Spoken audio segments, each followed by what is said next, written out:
Today I am climbing the highest mountain in northeastern North America at 6,288 feet. It is Mount Washington. The Native Americans called it Agiokochuk and did not climb to the summit, believing that it was the home of the Great Spirit. The explorer Giovanni de Verrazzano was the first European to see it from his ship off the New Hampshire coast. On a clear day from the summit, you can see Vermont, New York, Massachusetts, Maine, Quebec, Canada, and the Atlantic Ocean. The first footpath to the top wasn't built until 1819, and it is the oldest continuously maintained footpath in the U.S. When the Mount Washington Cog Railway petitioned the New Hampshire legislature for the right to build a railroad in the summit in 1869, they were so skeptical of the project being completed, they actually granted them the right to build the railway to the moon. But what Mount Washington is really famous for is the extreme weather conditions.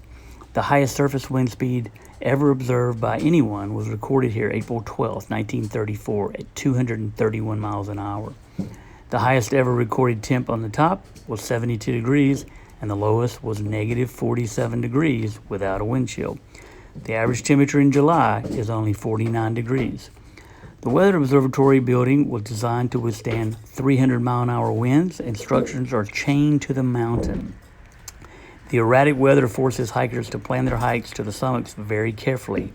There have been 161 recorded fatalities since 1849, almost half the number who have died trying to climb Mount Everest. Most deaths are by falls, hypothermia, and heart attack. Even 2 weeks ago, someone died of hypothermia. The slogan at the observatory states, "Home of the world's worst weather." Hey y'all, so day 147 has come to an end, and boy, what a day it's been. I mean, we went over Mount Washington this morning. It's pretty cloudy up there, but got some great shots going up. Went over that first mountain, and then after we left the hut, and kind of got through the Alpine area, and then we started seeing Mount Washington next, and it's pretty cloudy, but still great views. Got to the top and was able to eat, in the nice snack bar there and have a big lunch. We had looked out in that we got the late breakfast at the Lake of the Clouds hut right before we went up on Washington, so that worked out real nice too. And then we got up there and it was still cloudy, and the wind was blowing between 50 and 60 on their wind gauges up there.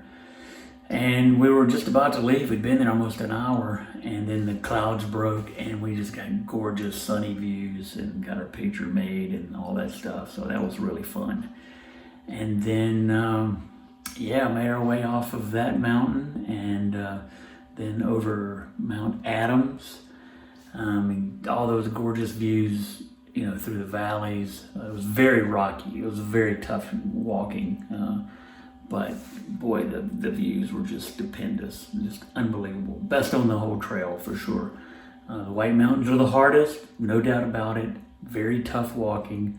Can't go very far in a day, but boy, the views are just spectacular. And then made it over.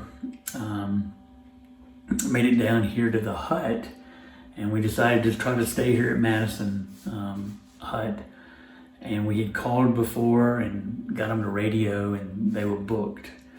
So we got here, and we got here about 4:15, and I knew there were some other hikers behind me that was really hustling. So Rocky Man and I got here as fast as we could, and we were first through the door. And we asked them, could we do the work for stay? And no one had gotten it. So we were the two that they chose, and everybody behind us was too late. So we were fortunate we get to stay here. So we got a free meal, and we had to do a little work for stay. So we had to sweep some floors, clean out the freezer, and wash the dishes. But like I said, it's about $150 with tax, about $170 per person a night. So we it worked out. We were very lucky. Had we not been able to stay here, we would have had to go way down the trail, like several more miles to camp below, the tree line, and then hike back up tomorrow to get back on trail to keep going. So that worked out really nice. But boy, the views and just the latter half of the day was beautiful. And we were very lucky to get in this hike. So we had a great dinner with black bean soup and ravioli and couscous and chicken and gingerbread and homemade bread. It was fabulous. So that's kind of the day. Big day over Mount Washington. Again, that's the last. I think that's the last 6,000 footer that we have on the trail, and we're 327 miles from Katahdin. So anyway, that's it for day 147. A lot better spirits. Pulling back my mileage has really helped my knees and legs appreciate it, because the White Mountains are no joke. They really are the hardest of the entire AT for sure. And that's it. We're gonna crash here on the floor on our mattresses and get out of here pretty early in the morning and down to Gorham, New Hampshire. One unfortunate thing did happen today. I was telling you the winds were really gusting up to like 50 to 60 mile an hour, and as we were coming off the Mount Washington, Rocky Man took a step, and just as he did, a big gust of wind blew him sideways, and boy, he took a bad tumble into some rocks, and he broke his phone, so he doesn't have any communication, and he can't pull up the trail maps or anything. So he'll be getting a new phone in Gorham tomorrow, so I really felt for him for that. So it happens. Several other people today took some major falls. I mean, you saw those rocks that we they just go on for miles and miles. You're just stepping on rock after rock after rock. Different than Pennsylvania. Those were just sharp, jagged, and sticking up out of the ground. And these are just, big, giant boulders that have just rolled off the mountain for, the last million years or whatever. But big day, and thanks everybody for watching, and we'll see you tomorrow. Bye, y'all.